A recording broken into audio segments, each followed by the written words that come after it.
am glad to be speaking with parents and all caregivers in charge of child safety. Today, some of you may be teachers, grandparents, babysitters, and when I talk about your child, I do include you as a person responsible for child safety. My name is Kathy Wong, and I am the Needham CAP Program Director. We are sponsored by the Needham Community Council, a private nonprofit organization which supports people in Needham who have unmet health, educational, or social needs, and promotes volunteerism, community, and a sense of shared responsibility. The Needham Community Council receives no federal, state, or local tax dollars. We are funded only by the generosity of our Needham neighbors. Joining me today is Suzanne Baker, Assistant Director of Development at the Needham Community Council. She is helping me monitor the Q&A and share information during the presentation. This presentation is being recorded and will be shared on the CAP webpage. As you can see, we have a lot to cover in our agenda for today. Following the 30-minute presentation, we will have time for your questions. You will notice that the Zoom chat feature is turned off for participants, but Suzanne will be posting links to our resources in the chat. Please use the Zoom Q&A feature to communicate any questions. To find the Q&A, just hover your mouse over the bottom of the screen. If you need to leave before the Q&A, please feel free to send me an email with any unanswered questions. Suzanne has included my email in the Zoom chat. Within the myths and facts slides, the focus of our discussion will be on prevention education, and there will be suggestions throughout the presentation on what you can do to empower your child to be safer. Before the Q&A, we will end the presentation today with some resources. The Child Assault Prevention CAP program is an internationally recognized, highly acclaimed primary prevention program, which addresses child abuse as an assault against children's basic human rights to be safe, strong, and free. As a matter of fact, our model is all children deserve to be safe, strong, and free. For language to assist you in talking to your child about what safe, strong, free means, excuse me, I would direct you to our CAP Adult Information Guide. A link is in the chat window. You can open it now and follow along and bookmark it for later. The CAP program is based on reducing victimization by providing information, strategies, and resources to empower children. In a study from Rutgers University in New Jersey, it was found that children who had received the CAP program had higher levels of self-esteem, greater knowledge of how to handle bullying, abuse, and assault situations than children who had not received the intervention. In addition, CAP participants were more willing to report abuse to trusted adults. In a normal year, hundreds of thousands of children worldwide in 11 countries and 16 states participate in CAP workshops. Unfortunately, due to the pandemic, CAP will not be presenting any classroom workshops to students in Needham this school year. But we have adapted by developing this new virtual presentation to educate our adult community to help keep our children safe, strong, and free. CAP recognizes there are 4 types of abuse: neglect, emotional, physical, and sexual. Today's presentation will be focusing on child sexual abuse. CAP began in response to an unfortunate incident of a second grader raped in Columbus, Ohio in 1978. The parents of the school children began to notice their children exhibiting behaviors of children typically demonstrate when they are fearful: bedwetting, nightmares, fear of being alone. In an effort to help the children feel less vulnerable and more empowered, they went to the staff at the local chapter of Women Against Rape. It was there that CAP program was first created. It has been described as one of the most comprehensive and innovative prevention programs in the world today. CAP was brought to Needham in 1994 by the Needham Exchange Club and is currently sponsored by the Needham Community Council. In the next few slides are sentences for you to consider if it's a myth or a fact about child assault and how the facts influence how we empower children. Here's the first one. Only girls are vulnerable to sexual assault. Is this a myth or a fact? What do you think? The answer is it's a myth. Boys are assaulted as well as girls. The data shows that 1 in 4 girls and 1 in 6 boys are sexually assaulted before they reach the age of 18. And although I do not currently have specific data on the LGBTQ and non-binary children, we know that any child can be at risk. Some would say that boys are probably equally victimized because the statistics reflect a lower likelihood that they would report. The numbers may vary depending on sources, but they all highlight that it's a problem for all children. These numbers may seem high to us. They include all forms of sexual behavior directed at a child, not only rape. They include molestation, incest, exhibitionism, voyeurism, and forced participation in pornography. Because this issue is so prevalent, there are likely to be survivors among us today. It is important that we treat this issue with sensitivity. It is also important that if any of this discussion causes you discomfort, that you do what you need to do to take care of yourself, including taking a break. The fact is that children of all demographics are vulnerable to sexual assault. It happens in all income levels, geographies, and sexual orientation. Second statement, children are usually assaulted in lonely places, a deserted playground, a park, a dark street, or somewhere they shouldn't have been. Is this a myth or a fact? Well, the answer is it's a myth. Unfortunately, children are assaulted everywhere. They can also be assaulted while others are around them. In over half the cases, the assault takes place in either the home of the victim or the home of the offender. We read about these stories in the newspaper and feel they are happening to other people in other countries. And they are, but they're also happening to people we know here. Children are more likely to be assaulted by strangers. Is this a myth or a fact? The answer is it's a myth. Depending on what study you look at, statistics show a child knows the person who is hurting them in anywhere from 85 to 95% of the cases. Not only knows, but usually has a loving and trusting relationship with that person, who could be a relative, a family friend, a peer, a teacher, a coach, clergy, etc.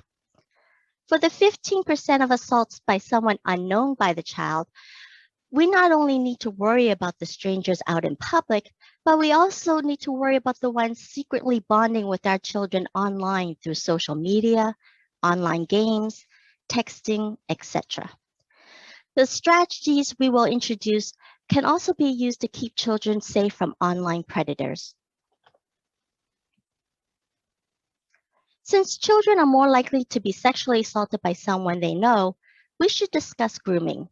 This is a deliberate process by which the adult slowly overcomes a child's natural boundaries long before sexual abuse occurs. It allows the adult to gradually initiate and maintain intimate and then sexual relationship with victims in secrecy. These known offenders will target children they think are vulnerable, like being submissive, emotionally needy, or with less supervision. And they will pay special attention to that child. They are experts at tricking not only the victim, but also the family and community around them to view them as trustworthy. They will try to fill a child's needs by flattering the child, increasing their attention and affection, or giving gifts that turn into bribes. Bribes are almost universally used to manipulate a child. Children should know what a bribe is. In our CAP workshops, we define a bribe as a trick used to give a child something they want, but then the child has to do something that makes them feel scared or unsafe. We emphasize that when children feel scared or unsafe, they need to tell an adult about what happened. Your child should understand that any gift they receive, they should be able to tell you about it. The known offender will create situations in which they are alone together. And once emotional attachment and trust has been built, the perpetrator gradually, progressively sexualizes the relationship through activities like picture taking, talking about sexual topics. Once sexual abuse is occurring, perpetrators commonly use secrecy, blame, threats to maintain the child's participation and continued silence. The organization Darkness to Light has an excellent description of grooming and red flag behaviors that parents should watch out for. A link to this webpage is in the chat window. Because first advances aren't always sexual in nature, CAP teaches children to be alert of red flag behaviors even before someone tries to touch their private parts. We recommend teaching children how to recognize the signs their body gives them when they are uncomfortable with another person. Young children can have a hard time understanding the concept of trusting your gut. Sometimes we call it that uh-oh feeling.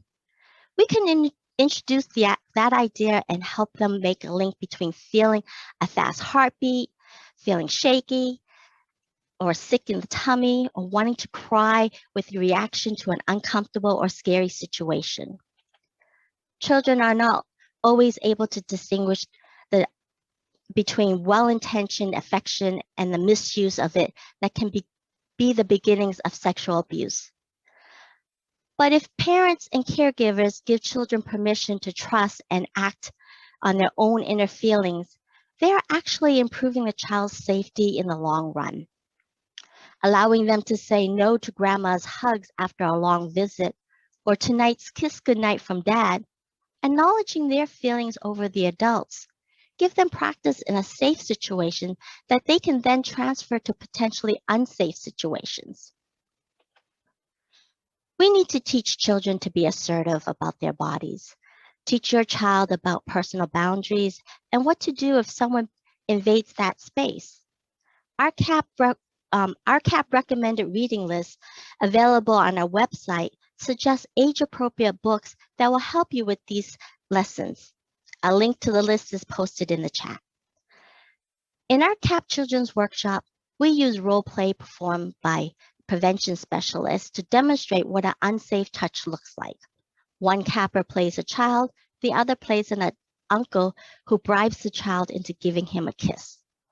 When we ask the children watching, how can you tell the child in the role play didn't like the touch?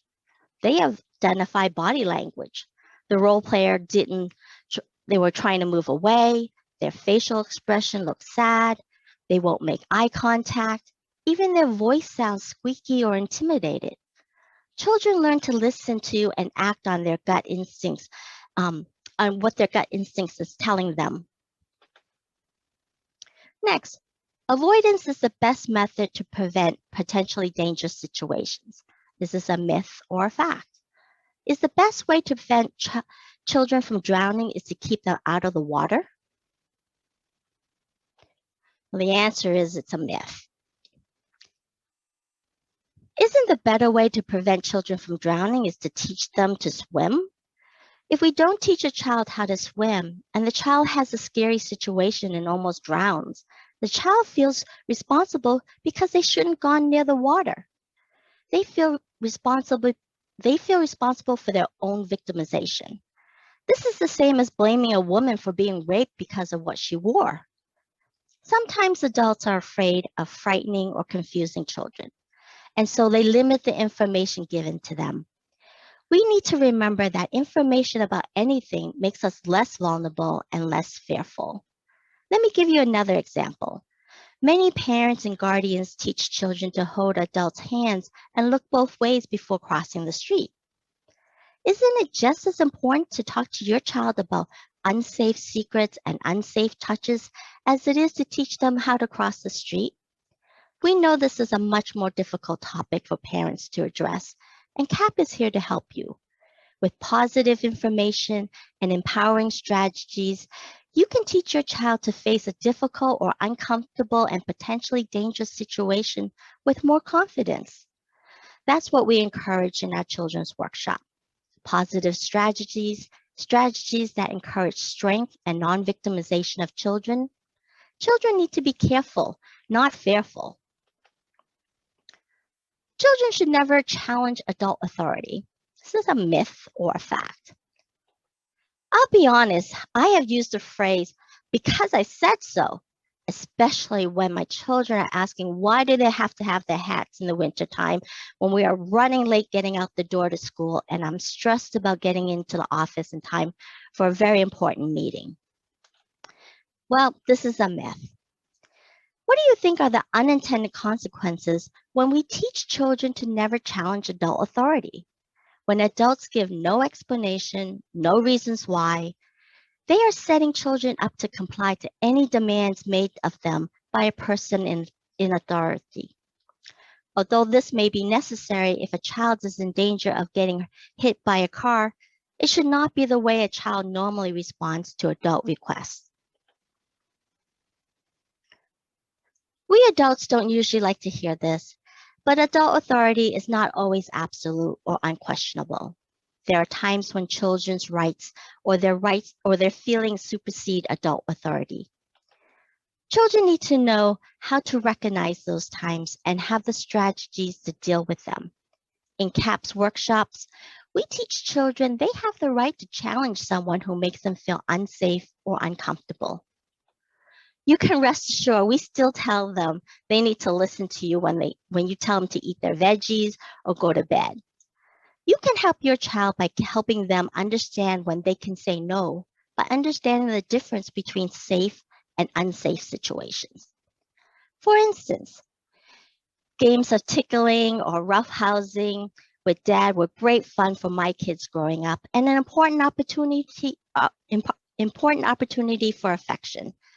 But sometimes they cross the line and can be frightening or hurtful. If a child asks us to stop, even between giggles, and we persist, what are the unintended messages we are sending? When we do listen to them and we do stop, we are teaching our children to listen to their inner feelings and express how they want to be treated, and that they have the right to set appropriate limits on touching. It'll teach them to stand their ground if they find themselves in even more precarious situations.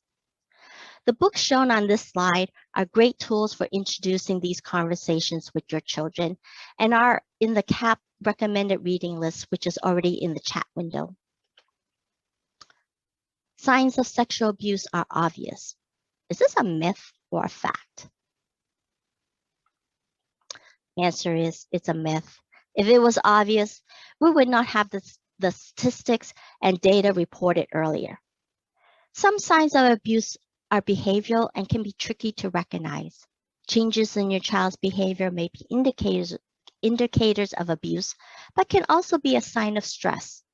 Our job as parents and adults is to look for signs of stress and find out what's behind them. A change in a child's behavior could be due to the stress of being abused. Abuse causes children stress, but other things can cause stress. And keep in mind that some things we call as clues could be normal behavior for a given child at a given time. So when you see signs of stress, it might be physical, it might be changes in activities or habits or age-inappropriate behavior. You don't want to make any assumptions. Instead, you want to start open communication with your child. It's time to ask direct questions in a calm and comforting way. You might ask general questions about the behavior you're seeing. Are you having a hard week? Is anything making you unhappy? Are you worried about something? You can also ask specific questions about abuse. They may be harder to ask, but they can make a big difference in helping your child start talking with you. For example, is anyone hitting you? Is anyone touching you in a way that scares or confuses you or feels bad? Is anyone telling you to keep something a secret? Is something you wish you could tell me, but you're afraid to? What can I do to help you right now? These suggestions start on page 30 of the Adult Information Guide. Again, the link is in the chat window. Research shows that the impact of abuse can be mitigated or have less long-term negative consequences on a child if a caring adult responds in an effective way. Children with limited access to support are more vulnerable to abuse. This is a myth or a fact? This is a fact. Just like adults, children need a support system. Perpetrators use isolation to keep control of a child with statements like, if you tell, no one will believe you. In our CAP workshops, we teach children to keep telling until they find someone who will listen to them, believe them, and get them help. Page 20 of the Adult Information Guide talks about how abuse thrives on secrecy and how you can practice talking with your children so that they will feel comfortable talking with us when they have a problem. What do you think the unintended consequences is if we tell children we don't talk about family problems outside the family? This may teach them they have to solve the problem on their own and not seek help. Not talking about a problem doesn't solve the problem. You can help your child identify their support system. Give your child permission to talk to other adults both inside and outside the family. One way CAP assists with this is the 5-Finger Network worksheet, which is provided to third graders after completing a CAP workshop. They trace their left and right hands, and on the left, on each finger, they write a trusted adult who they feel safe to share their feelings with. On the right, on each finger, they write a place where they feel safe. In the CAP workshop, we hear children identify teachers, guidance counselors, coaches, as well as grandparents, aunts and uncles as trusted adults.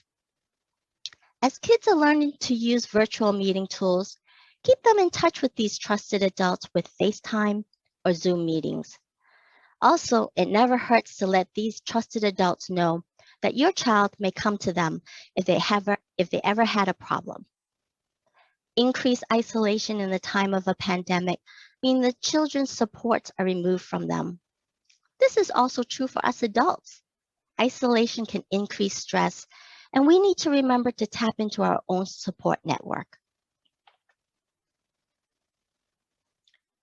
I'm going to read this quote from Dr. Bruce Perry. The more healthy relationships a child has, the more likely he will recover from trauma and thrive. Relationships are the agents of change, and the most powerful therapy is human love. This is the last myth or fact.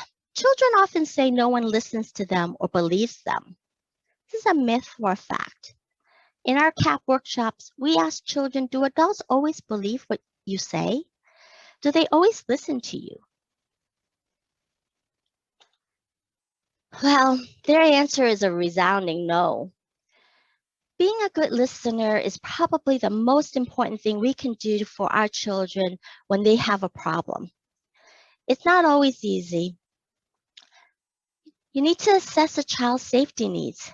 If you are busy when they come to you, establish language or keywords you know that it's so that you know if it's something that can wait or if it's important, like I don't feel safe. Come up with a suggestion of when you can talk. Maybe it could be during dinner, or if it needs to be a private conversation, maybe when you're driving them to an activity or running an errand together. If your child has been abused, there are some key things your child needs to hear from you immediately. I believe you. It's important for you to believe the child and tell them that, especially if the abuser has told the child that you won't. I'm glad you told me. Stay calm, be patient. Sometimes they are too young and don't have the language to explain what happened. It's not your fault. Especially validate the child's feelings and assure the child that it's not their fault, especially if the abuser has tried to make the child feel guilty. You're not alone. Let the child know you will be there with them and that they have the right to feel safe. I'm going to get you help. Let the child know what actions you will take. I love you. Most importantly, reassure them of your love. These statements and more context on the subject are on page 32 of the Adult Information Guide. Communicate with your child. Set the groundwork now when they still are young and want to talk with you. It will make it easier for them to come to you for help by making yourself available for regular talks with them. Be an askable parent, guardian, or adult. Children learn to avoid sensitive topics because they sense a parent's discomfort. They don't want to make us angry, or perhaps they want to protect us. Children feel safe knowing they can depend on you to talk about and listen to whatever's on their minds. By not being an askable parent or not helping them expand their support system, you risk your child turning to the wrong person for support. Talk with them about their daily activities. Show them you're interested and keep the conversation going by using phrases like, "Tell me about it," and "Then what happened?" Let them know you understand by rephrasing their comments, including questions or statements that acknowledge how they feel. Watch and believe your child's body language. They may say nothing is wrong, but their bottom lip is quivering. It's okay to say, "You look sad to me. Do you want to talk to me about it?" Sometimes asking a reluctant child what is making it hard to talk opens the way for a conversation. You may even say something like, "When I was young, I worried that my parents would yell at me and blame me if something was wrong. Are you feeling like that?" Give nonverbal support and encouragement too. A wink, a smile, a pat on the back, a squeeze of a hand, all help a child know you are there for them. The Adult Information Guide includes a section on communication with your child, and it starts on page 23. Since CAP must take a pause in classroom workshops, that does not mean the education of strategies for your children to stay safe, strong, and free must take a pause. We hope you put into practice some of the suggestions we've offered as we debunk some myths about child sexual abuse. You can be your child's most important prevention educator. By teaching your children accurate words for their body parts or doctor words, they can report a problem and be better understood and believed. See our recommended reading list for family-friendly guides to doctor words. Teach your children about unsafe touches. I'm not talking just about touches of private parts, but all touches that make a child feel uncomfortable, frightened, or scared. For younger children, it's that oh feeling. Let the child know you can say no if you don't like the way someone is touching you or making you touch them. Teach your child how to say no effectively. Page 12 of the Adult Information Guide can help you teach your child to say no using their voice as well as their actions. Let your child know it's okay to say no to anyone, including adults, if someone is doing something to hurt you or something you know is wrong, or if they are trying to get you to do something you know is wrong. Tell them, "I want you to know you can say no again and again. You don't have to be polite and get into a conversation with someone who is trying to hurt you."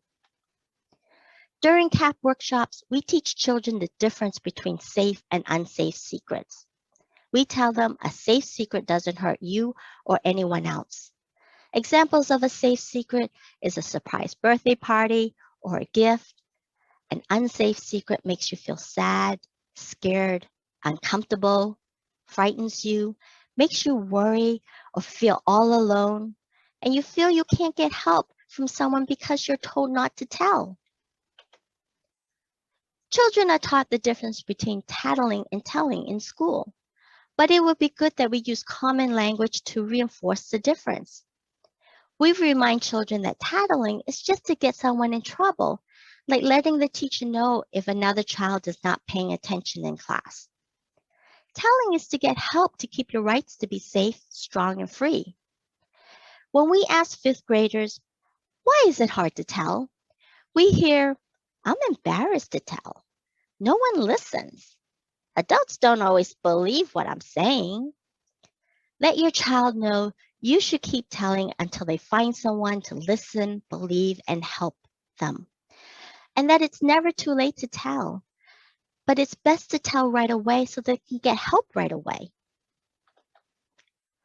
Be clear it's not your fault. Be clear with them that it's not their fault. It's never a child's fault when an adult takes advantage of a child. Whether a child willingly takes gifts or does something they are not supposed to, or if the child feels forced and couldn't say no in the moment, the child may feel responsible for what has happened to them. Reinforce it's never a child's fault, but the best thing to do is to tell somebody to get help. CAP has prepared a list of books and videos on all the topics we cover. A link is already in the chat window. Some provide rules to live by, others are storybooks. Whether you use these books or others, videos or movies, you can pause during the story and ask how the child in the story is feeling. Maybe even ask how the aggressor is feeling. Powerful, strong. And you can ask, is this a good way to feel strong? Is the child's rights to be safe, strong, free being taken away? How should the child respond to the situation?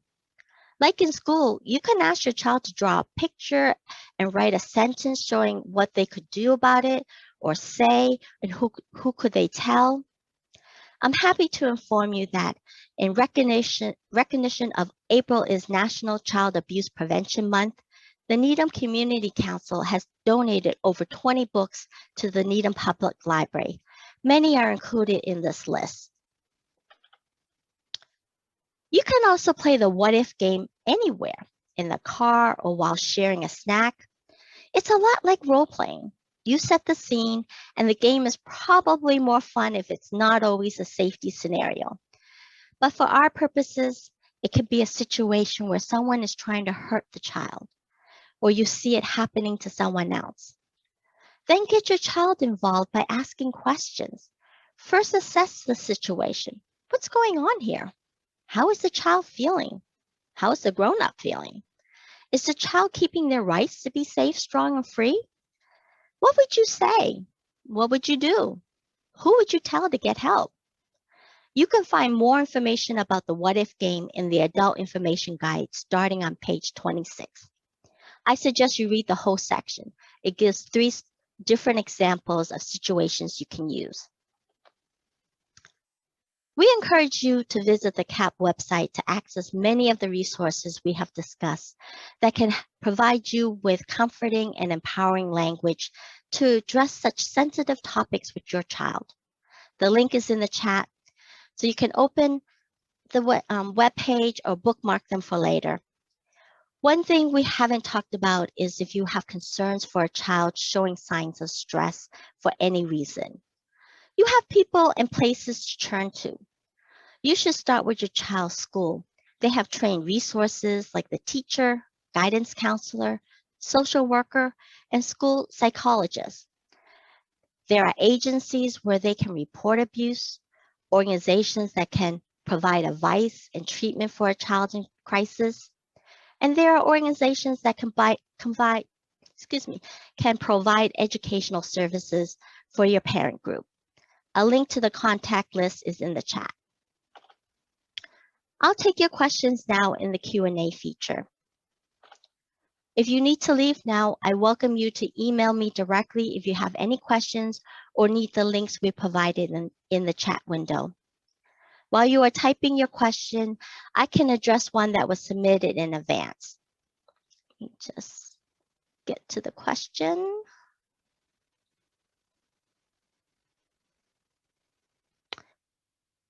So the question that was submitted is, given the toll the pandemic has taken on mental health on both children and adults, Will programming for children look any different as they and the adults they interact with transition back into full-time school and regular face-to-face activities? I feel like there will be readjustment periods for all of us as we resume in-person social interactions. And I wonder if this presents any additional vulnerabilities for children that warrant a reinforcement of what is and is not appropriate. Well, I want to thank the person for submitting this question. I unfortunately do not have the specific answer to this question.